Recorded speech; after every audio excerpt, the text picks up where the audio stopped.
Where and when do New Year's resolutions originate? Is the crucifixion foretold by King David? And what can our forefather Jacob teach us about true happiness in life? This is Rabbi Yossi Madvig, and you're listening to Jews Did It First. My life, my length of days, you are the rhythm in my veins.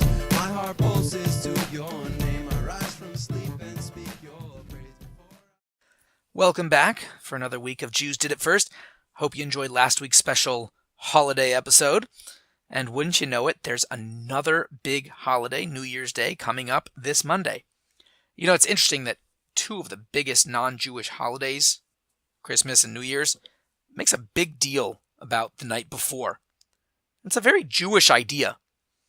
This isn't really the topic for today, but I'll throw it in as a freebie so you can get a double dose of Jews Did It First. In the beginning of the Bible, in the creation narrative, we read there was evening, there was morning, day one. And likewise with the other days, there was evening, there was morning, day two, etc. And from here, we derive the concept that the day begins at sundown, not the arbitrary 12 midnight. Right? The Jewish calendar is all about cosmic change, not random man-made hours on a clock. And the Jewish calendar is maybe something we can delve into in another episode. But because the day starts at night, some of the major celebrations and the inauguration of each holiday happens during the night preceding the day of the holiday. This is especially true for something like Hanukkah, which we just passed. The main celebrations is at night, like candles and so on. Similarly, by Passover, the main observance, the Passover Seder, takes place specifically at night. And in fact, the commandment, the mitzvah of eating matzah, really the main observance, the main application of that mitzvah is on the night of Passover. So we see that celebrating the evening before, right, is definitely something that we can credibly claim Jews did it first. But let's get to the main topic of this week's episode, and that is New Year's resolutions. Now, in the past, many cultures marked their calendars by the beginning of their empire or the ascension of a particular ruler to power. The Bible even makes reference to those sorts of dating systems, and it's one of the reasons that historical dating can be kind of tricky. It also affects the people's conception of the significance of that anniversary. It may be celebrated, it may not be celebrated, but there wouldn't necessarily be any inner meaning behind it per se. And many other cultures would have it around some significant event of the year, the coming of spring or something like that. And there were many cultures that did have religious ties and more inner meaning to their New Year's.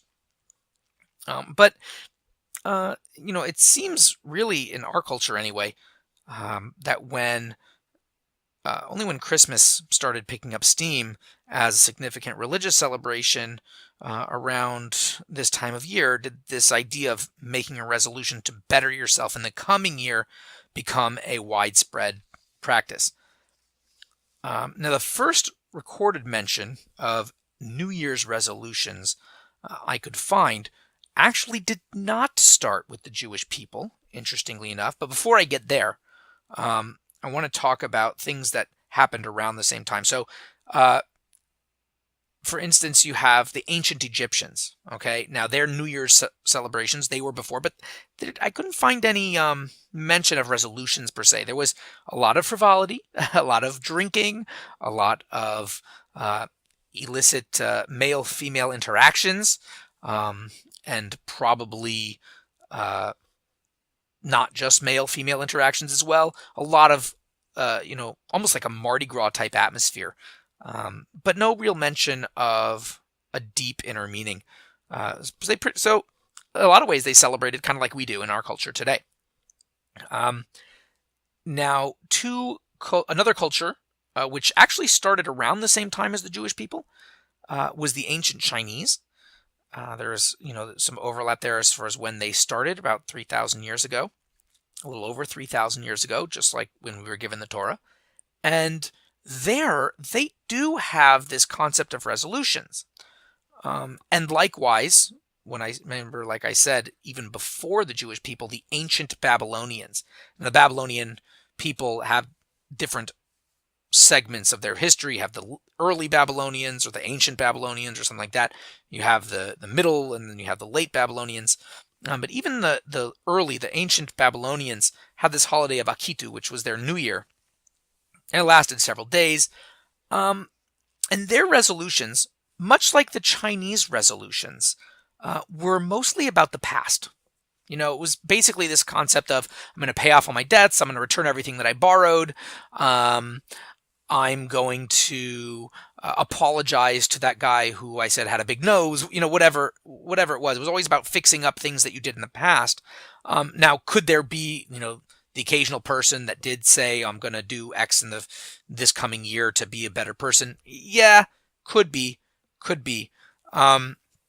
But that doesn't seem to be the bulk of the research that I found. Now, I will say I'm not exactly an historian, and I don't claim to be as such, just the rabbi.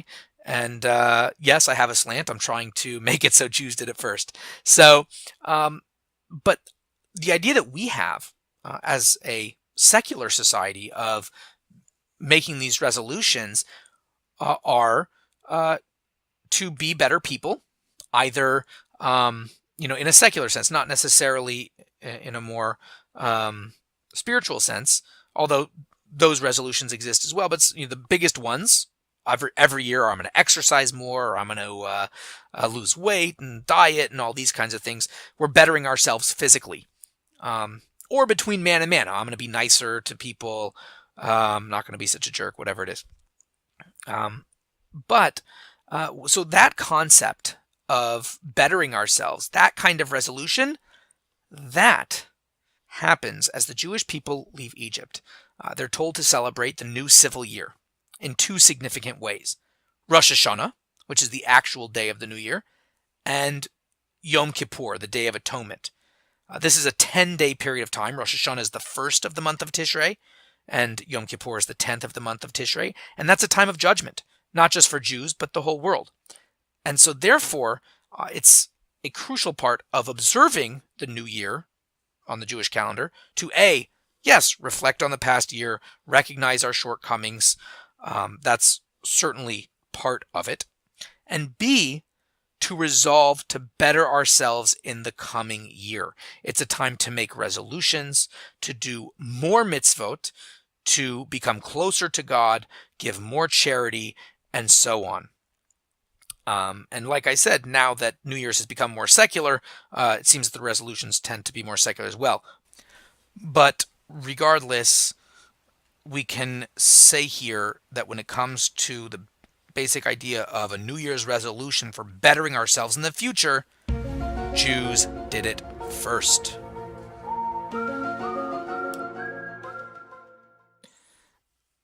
And now, the counter-missionary. I'm not sure how many more counter-missionary segments we're going to be doing.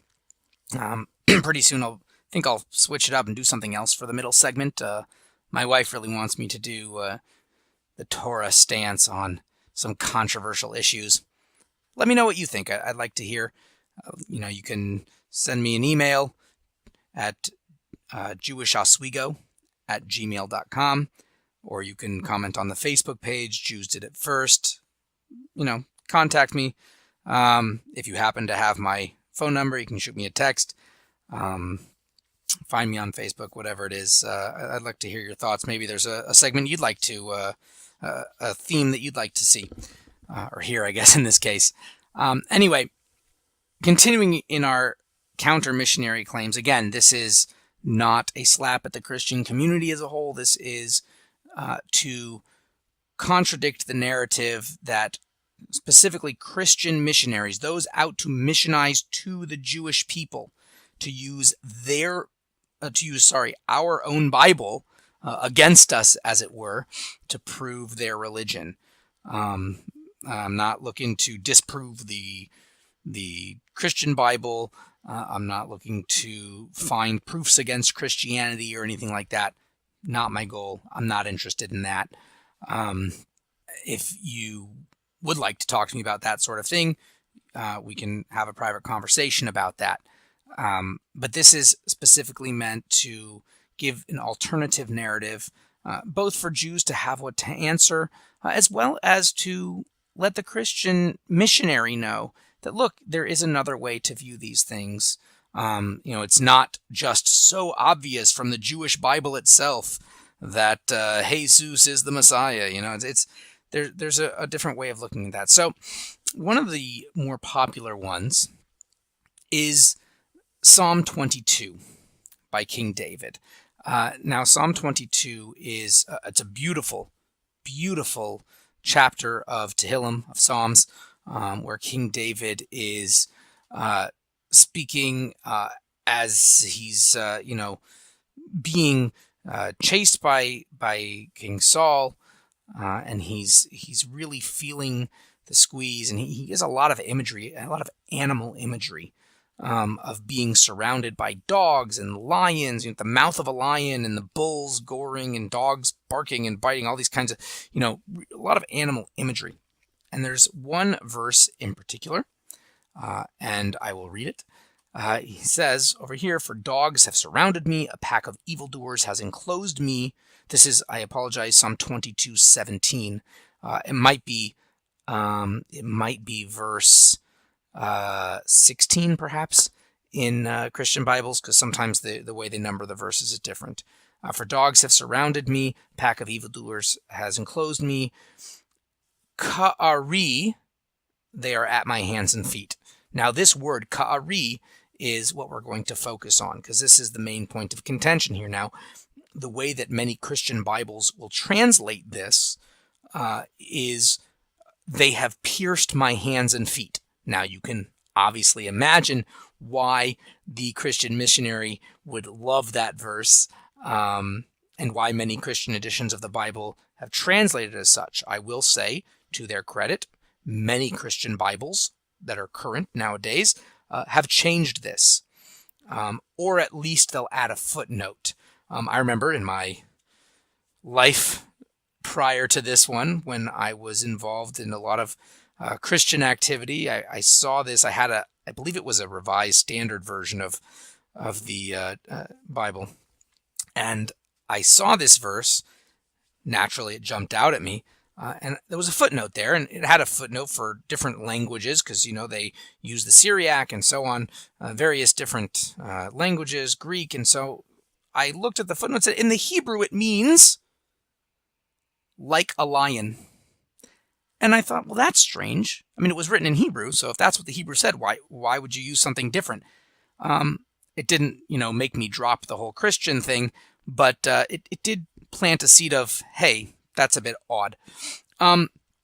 Now, you always can tell what people think of you by what they're willing to accuse you of. Jews will say, yes, that's exactly what it means. Ka'ari, the kaf in the beginning means like or as. Ari is a lion, or Aryeh, another way of saying lion. And in fact, in this psalm, as I mentioned, there's a lot of animal imagery. It just really fits. There's three basic arguments against this concept that ka'ari means pierced. What I mean by they'll accuse you of is that many missionary apologists will say, well, the Jews changed the meaning of the word because, it seemed a little too, it proved too much. So basically saying that we lie about our own Bible. I find that a little bit nefarious. I don't particularly appreciate that argument. However, there's three basic arguments against this mistranslation. And I'll go from weak to strong. The weakest one is it just doesn't fit with this. It doesn't fit with the theme. What do you mean? I mean, he's talking about bulls and dogs and lions and all this kind of stuff. And then in the middle of all this, he just switches to pierced, like out of nowhere. It's just so odd. Now, that's, like I said, a pretty weak argument, but it is there nonetheless. It really just does not fit with the entire motif of this psalm. Now, another argument is that if you look at other places. Within this psalm itself, it uses the word Aryeh. Like I said, Aryeh means lion. You have in Psalm 17, verse 12 or 13, 11, it depends what you need, a Christian Bible or the Jewish Bible that you're using, because the numbering can sometimes be a little bit different. Over there, it says Ka'aryeh, which is similar. The kaf in the beginning means like, aryeh means lion. Now, it's not Ka'ari, it's K'aryeh, so it is a little bit different. So this is like the middle argument. It's a similar word, translated, even in Christian Bibles, like a lion. That's the second level argument. Remember, first level argument just doesn't fit with the motif. Second level, you see a very similar word just a few psalms back in 17, verse in the Hebrew Bible, that would be verse 12. In the Christian Bible, I believe that would be verse 11. So that would be the second argument. Now, the strongest argument, of course, is could we find a word that is exactly the same? Haha, of course we can. Now, it doesn't always happen. You don't always get that lucky. But usually you do. There's a lot of words in the Bible. You may not, I'm sure you're aware. If you look at Isaiah chapter 38, verse 13, it says, Shivisi ad boiker, I waited until morning, Ka'ari, same vowelization, same usage of the word, Ari, not Aryeh, and guess how Christian Bibles translate it? You guessed it, like a lion. So in Isaiah, it's good to say like a lion, but when it comes to Psalm 22, verse 17, that's when Jews changed the meaning of the word, those nefarious, tricky little Jews. So it's pretty obvious. It does not mean that he pierced my hands and feet. There is no reference to the crucifixion in King David's Psalms, not in 22 and not anywhere else. So I will leave you with that on the counter-missionary segment. I'd like to leave you with a short Devar Torah, an inspirational thought on this week's Torah portion.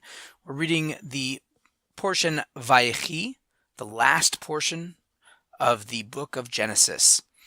And an interesting thing about this is it starts with the verse Vayechi Yaakov Eretz Mitzrayim, that Jacob lived in Eretz Mitzrayim, in the land of Egypt, for 17 years, etc. And Rashi comments, it's said there that these are the best years of his life. This is where he lived, right? This was the greatest, most joyful, happiest time of his life. Out of 130 years prior to that, nothing. This was the 17 years in Egypt. Wow, that was it. So, notwithstanding his joy at seeing his family reunited and they're faithful to their traditions. Remember, Joseph, they thought he was killed, or Jacob thought he was killed, and now everyone's together and happy. It's a beautiful story.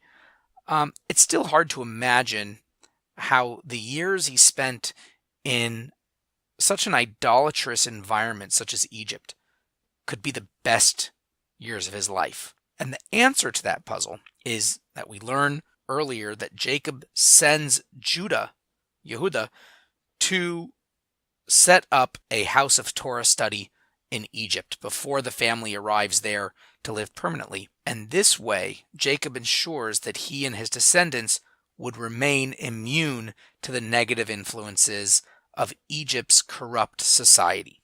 And by resisting those enticements of Egypt, Jacob's children grew in a way that's only possible when you're faced with challenges. This is why Jacob's best years were those that he spent in Egypt, because it was only there that he could see that his children had fully absorbed his moral instruction and guidance. He now knew that this divine mission that began with his grandfather Abraham and continued to Isaac and now to him, that it would continue through his children and their children. Similarly, we find ourselves many times in an Egypt, a place of spiritual darkness. We don't feel connected. It's difficult to connect to God. Well, like Jacob and his family, through the studying of Torah, we can remain safe from that darkness of Egypt and reveal godliness even there. Shabbat Shalom. Until next week. Countless are your praise. You are the power that saves. Some days I take hours to pray, but even if my tongue was sweet and lips graceful, I would still